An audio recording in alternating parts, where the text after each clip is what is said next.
Muitas pessoas parecem acreditar que a Arca de Noé foi um produto do folclore ancestral, um mito. Mas existem cada vez mais provas do relato bíblico sobre a Arca e o dilúvio que não podem ser ignoradas. Há um número sempre crescente de cientistas que acreditam que as evidências geológicas indicam que uma enchente global, como a descrita no livro de Gênesis, foi realmente um fato histórico. E existem vários relatos de uma estrutura como uma embarcação ter sido avistada no topo coberto de neve no Monte Ararat, na Turquia, que tem atraído a atenção mundial à questão da Arca, e isso já resultou em várias expedições.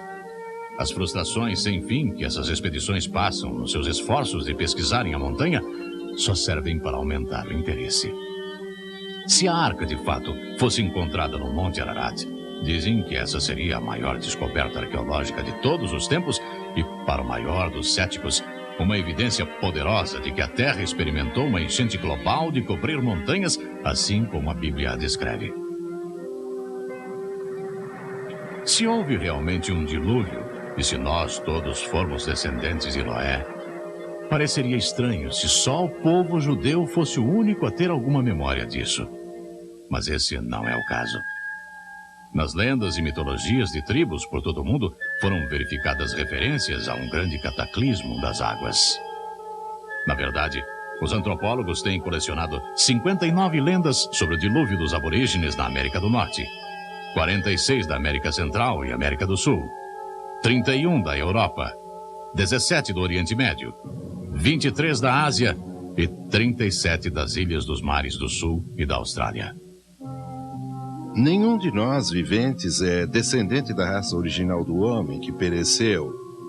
Nós, numerosos como somos, não somos nada mais que uma segunda raça nascida de Deucalion. O povo original era cheio de orgulho e insolência, não cumpriu suas promessas, não eram hospitaleiros com os estranhos e eram surdos aos suplicantes. Muito depois do tempo de Kumurunua, o primeiro homem, a terra se tornou perversa e sem cuidado de adorar os deuses. Um homem foi íntegro, Nu. O deus Cronos apareceu para ele num sonho e anunciou que no dia 15 do mês da Ísios, todos os homens morreriam numa enchente. Deucalion me colocou num grande baú com suas esposas e crianças, e com eles vieram porcos e cavalos e leões e serpentes e todos os tipos de animais da terra.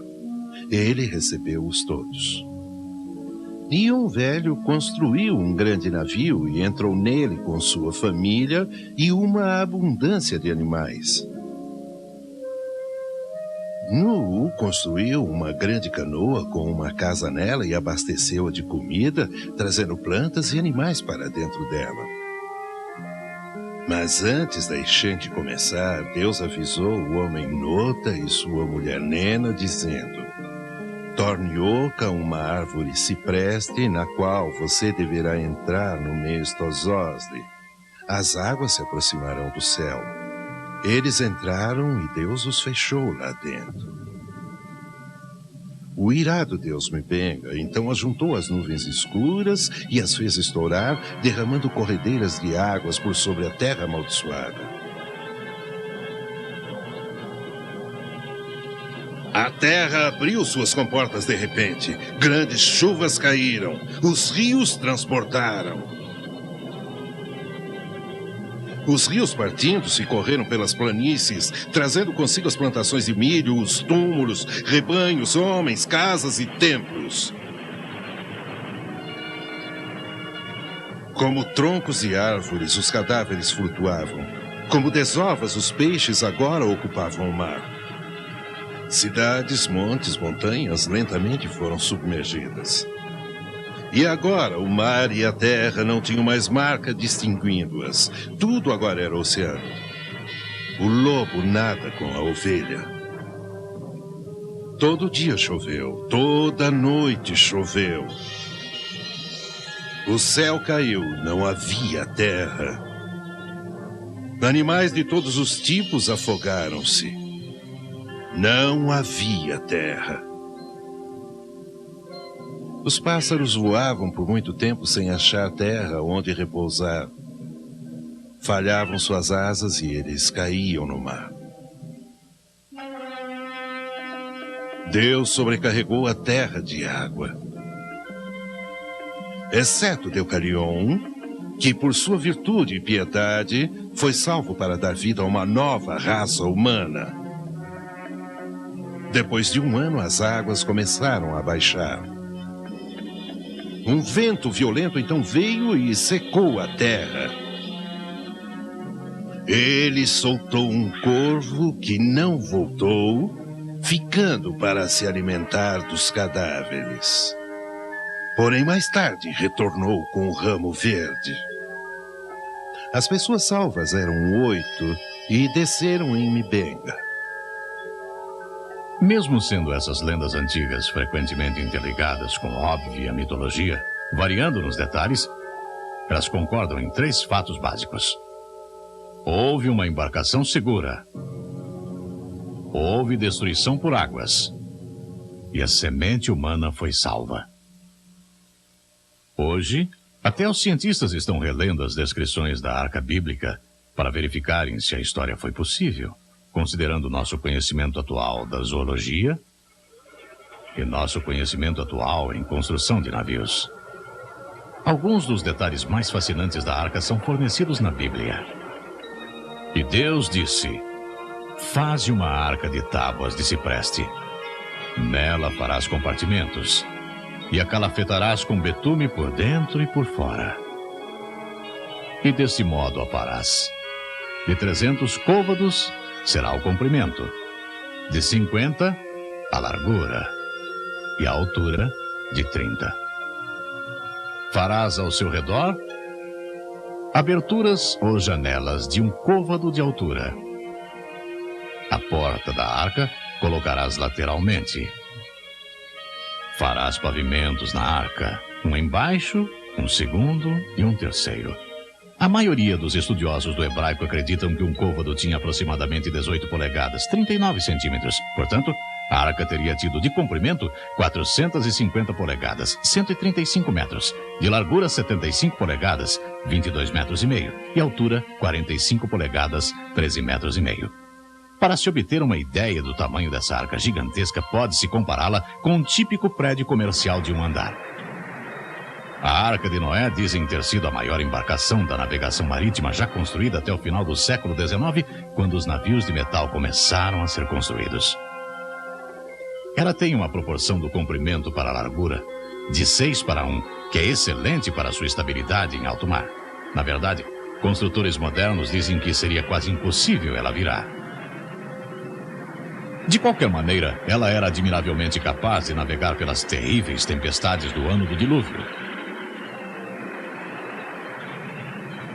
Porém, será que a arca era suficientemente grande para acomodar o número de animais necessários?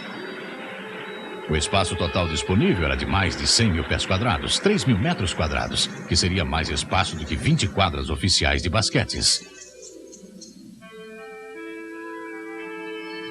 O volume cúbico total era de 1.518.000 pés cúbicos, 5.600 metros cúbicos. Isso seria igual à capacidade de 569 vagões de carga de trens modernos. Aí então vem a questão. Quantos animais terrestres teriam de ser levados a bordo da arca para sobreviverem ao dilúvio? De acordo com Ernest Mayr, o líder americano em taxonomia, existe 1 milhão de espécies de animais no mundo. Contudo, a vasta maioria deles são capazes de sobreviver na água e não necessitariam ter sido trazidos a bordo da arca. Noé não precisou fornecer abrigo para as 21 mil espécies de peixes, nem para os 1.700 tunicados, nem os 600 equidermes, incluindo as estrelas do mar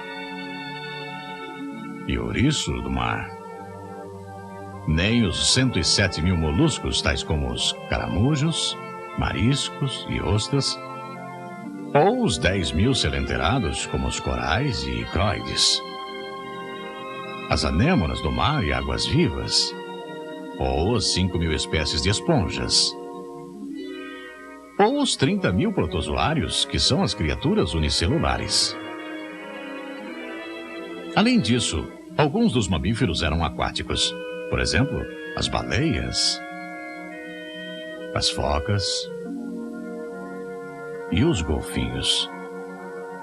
Nem todos os anfíbios teriam que ter sido incluídos, e nem todos os répteis, como as tartarugas marinhas e os crocodilos.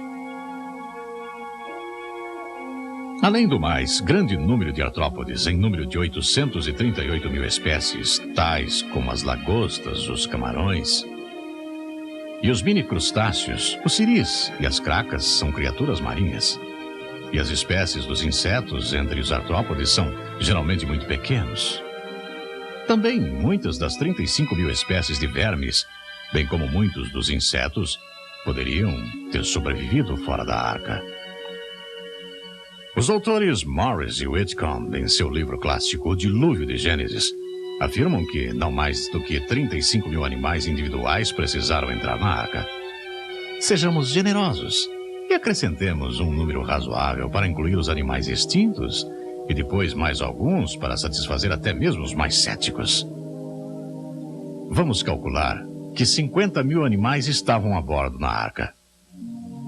É claro que esses não precisavam ser os animais maiores, nem os mais velhos.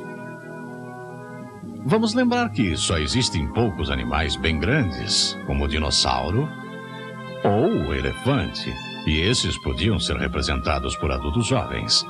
Calculando que o animal médio seria mais ou menos do tamanho de uma ovelha, e usando o vagão ferroviário para nossa comparação, verificamos que o cargueiro de 2 andares médio acomoda 240 ovelhas. Assim, 3 trens puxando 69 vagões cada teriam amplo espaço para conduzir os 50.000 animais, o que encheria apenas 37% da arca. Sobram 361 vagões, ou o suficiente para termos 5 trens de 72 vagões cada para conduzir toda a comida e bagagem e mais a família de 8 pessoas de Noé. A arca tinha bastante espaço. Assim, o maior problema teria sido a construção da arca. Mas a Bíblia indica que Noé a construiu sob uma liderança divina, e não há motivo para acreditar que ele não contratou alguns trabalhadores.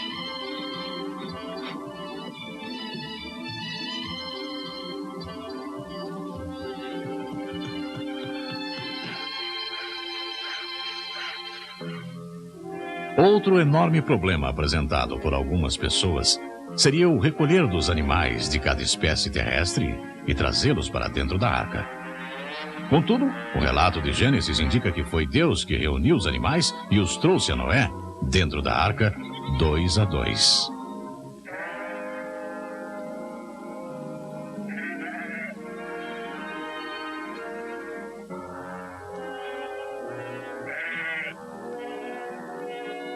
Alguns sugerem que isso pode ter sido a origem do instinto dos animais de migração, e se não o originou, pelo menos o intensificou. Nós também sabemos que a maioria dos animais possuem a habilidade de detectar o perigo e se moverem para um lugar de segurança.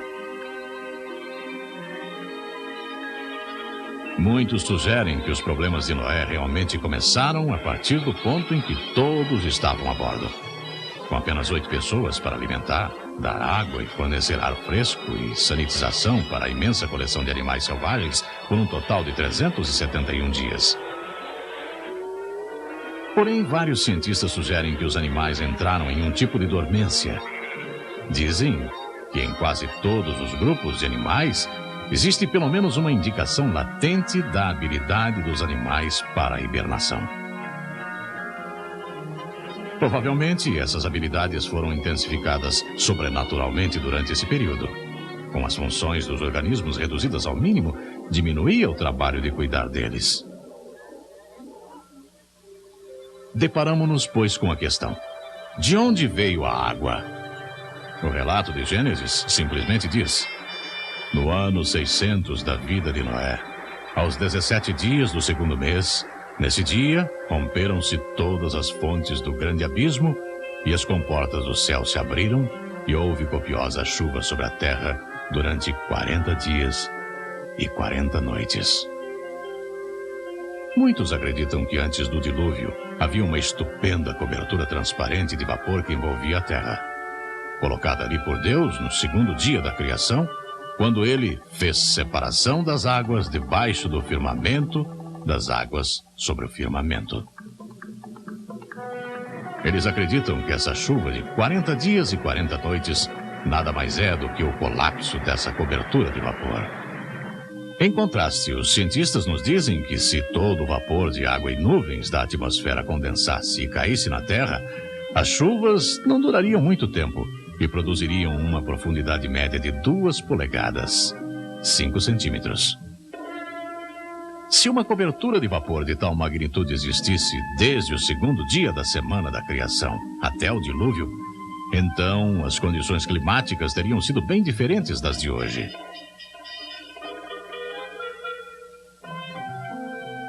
Quando a Bíblia se refere a essa era, ela fala de coisas que as pessoas pré-diluvianas nunca tinham visto.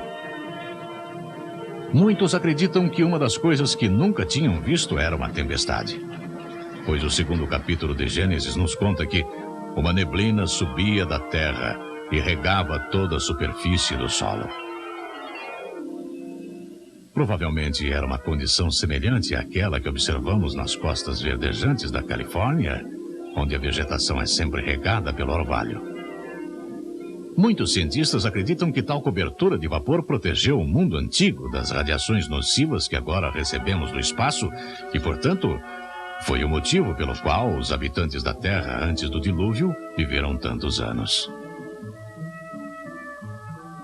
Além do mais, tal cobertura de vapor causaria um efeito estufa, tendendo a manter uma temperatura igualada em todo o planeta. Já é um fato bem conhecido pelos registros fósseis que plantas e animais tropicais viveram por toda a Terra, inclusive onde agora temos as regiões dos polos.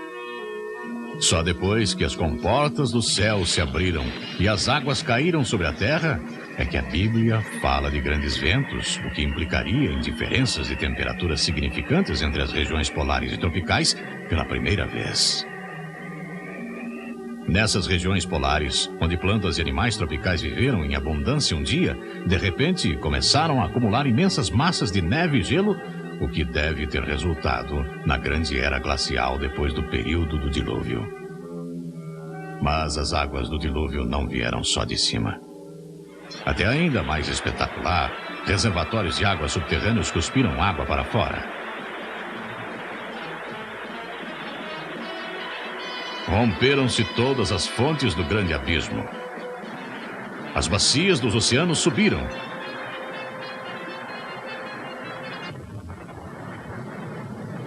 Havia enormes explosões expelindo vapores e rochas derretidas.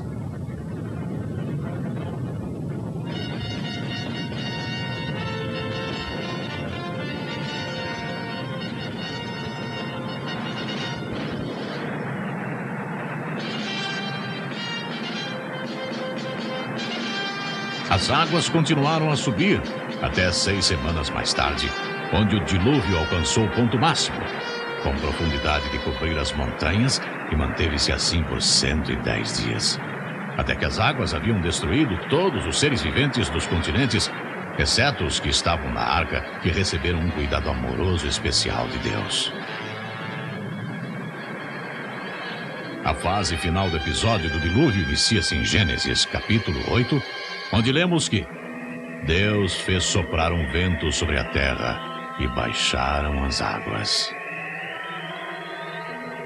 Fecharam-se as fontes do abismo e também as comportas dos céus. E a copiosa chuva dos céus se deteve. As águas iam escoando continuamente por sobre a terra. A formação das bacias oceânicas está entre as questões mais intrigantes para os geólogos. Causa igual perplexidade a elevação das montanhas, como evidenciado por tantas teorias mutantes. Estudantes de geologia do dilúvio indicam o caráter sobrenatural das origens das montanhas no Salmo 104, que diz: Elevaram-se os montes, desceram os vales, até o lugar que lhes havia preparado. pusesse as águas divisa, que não ultrapassarão, para que não tornem a cobrir a terra. Portanto, a Bíblia dá a entender que, ao mesmo tempo que a terra estava sendo elevada, as bacias oceânicas estavam sendo afundadas. Porque as águas, ao abaixarem, deixam para trás marcas de níveis, como podemos ver nas beiradas de um reservatório que vai se esvaziando. Assim, nós esperamos ver esse mesmo tipo de marcas na costa dos continentes ao redor do mundo. E isso é exatamente o que encontramos em todos os continentes. Essas antigas marcas de níveis podem até ser vistas claramente ao longo da costa da Califórnia, onde cidades foram construídas em cima delas. Assim também podemos ver esse mesmo efeito terraço ao longo de lagos terra adentro que represaram o restante do dilúvio. Muitos desses lagos acredita-se estarem localizados na parte oeste dos Estados Unidos. Dentre eles está o Lago Bonneville, que cobriu boa parte do estado de Utah. O Lago Great Salt, sendo um dos ainda restantes. Ele ainda mostra 4 marcas de níveis distintas, sendo a mais alta a 350 metros acima do nível atual. Dentre outros lagos do oeste que possuem águas restantes do dilúvio estão o Lago Lahontan, que cobriu grande parte do estado de Nevada, e o Lago Manley, que cobriu o Vale da Morte. Assim como as águas iam se escoando continuamente de sobre a terra, espera-se ver que as águas cortaram imensos vales na terra fofa e não consolidada ao abrirem caminho às bacias oceânicas a que desceram. E isso é exatamente o que encontramos.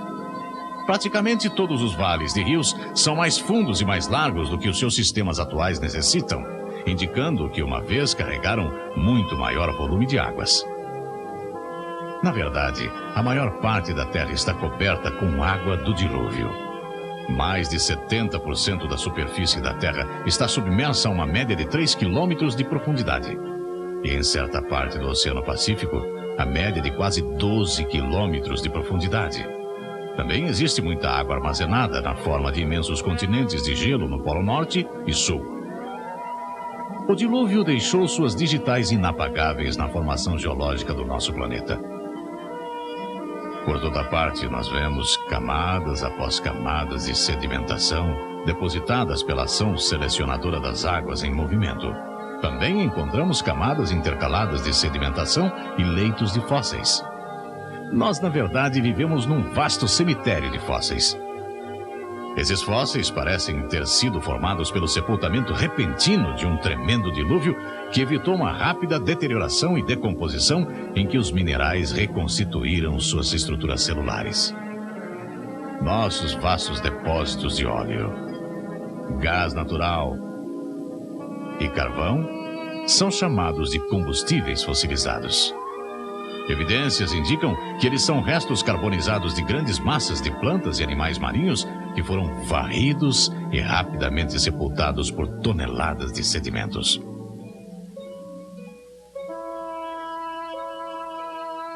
Hoje, depois de milhares de anos de pressão, calor e mudanças químicas, esses restos sepultados formam os veios de carvão e xisto argiloso de óleo que alimenta nossa economia moderna. A evidência circunstancial de ter sido a Terra julgada e destruída por uma enchente catastrófica aparece em toda parte da Terra. Contudo, a base central que sustenta nossa confiança na realidade do dilúvio é o registro bíblico. Jesus pessoalmente falou do dilúvio de Noé como um trágico fato da história que nos faz pensar. Ele disse essas palavras impressionantes. Assim como foram as coisas no tempo de Noé, assim também será quando o Filho do Homem retornar. Ele indicou que as condições da terra precedentes à sua segunda vinda seriam semelhantes àquelas dos dias de Noé. E realmente, quando nos voltamos a Gênesis, capítulo 6, e lemos sobre as condições do mundo antes do dilúvio, parece que estamos lendo as manchetes de hoje. E viu Deus que a maldade do homem era grande sobre a terra.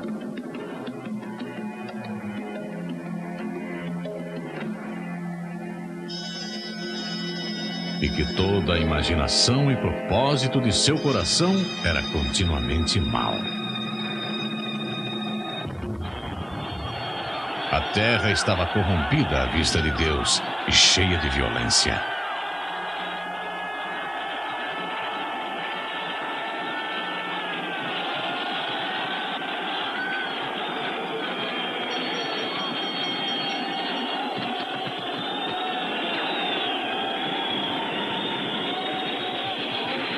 Essas condições morais trarão julgamento sobre o mundo moderno, assim como fizeram no mundo antigo.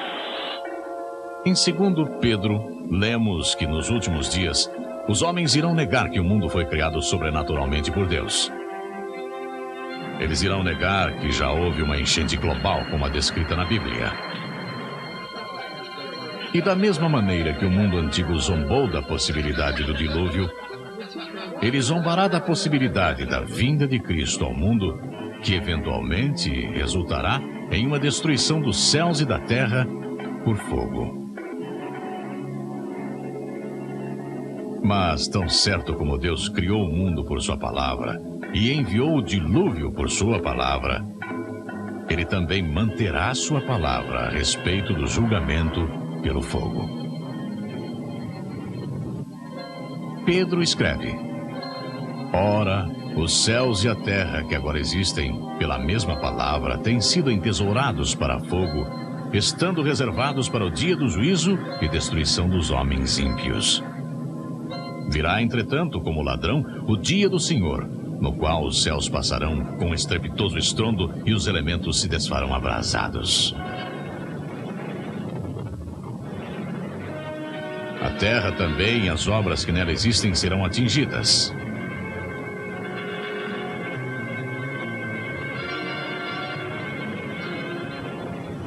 Mas Deus não se alegra em julgar. Pedro escreve: Ele é paciente para conosco, não querendo que nenhum pereça, mas que todos alcancem ao arrependimento. Nos dias de Noé, Deus avisou o homem amplamente que iria mandar um dilúvio.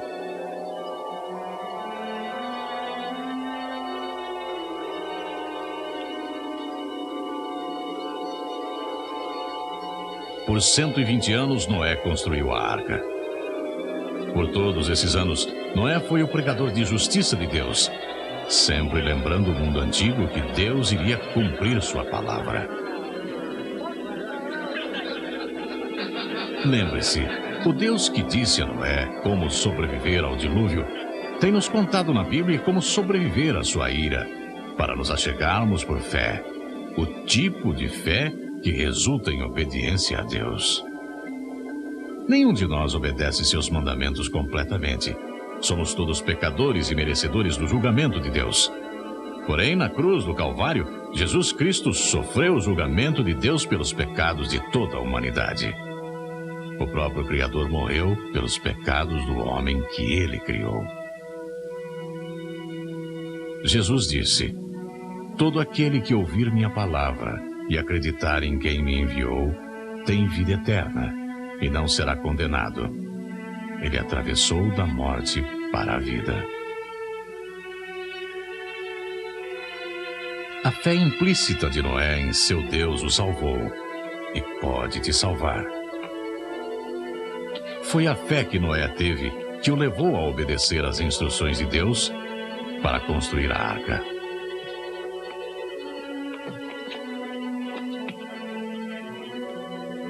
Foi pela fé que Noé e sua família entraram na arca por mandado de Deus, mesmo quando não havia ainda nenhum sinal de chuva.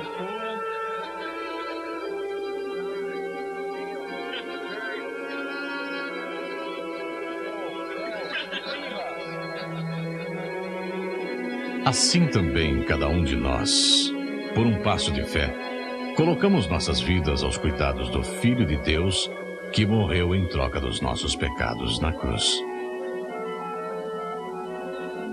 Noé e a família dele tiveram que passar pela porta da arca para serem salvos.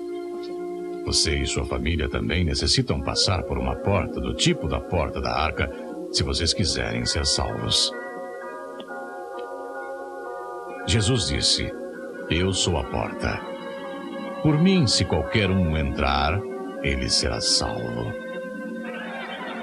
Se nesse momento você se encontra do lado de fora de Cristo, lembre-se que um dia a perseverança de Deus aguardou nos dias de Noé. Agora Deus está aguardando você. Mas lembre-se, o Espírito de Deus não vai sempre se empenhar com o homem. Chegou o dia quando Deus fechou a porta da arca. A oportunidade se foi. Não deixe isso acontecer com você.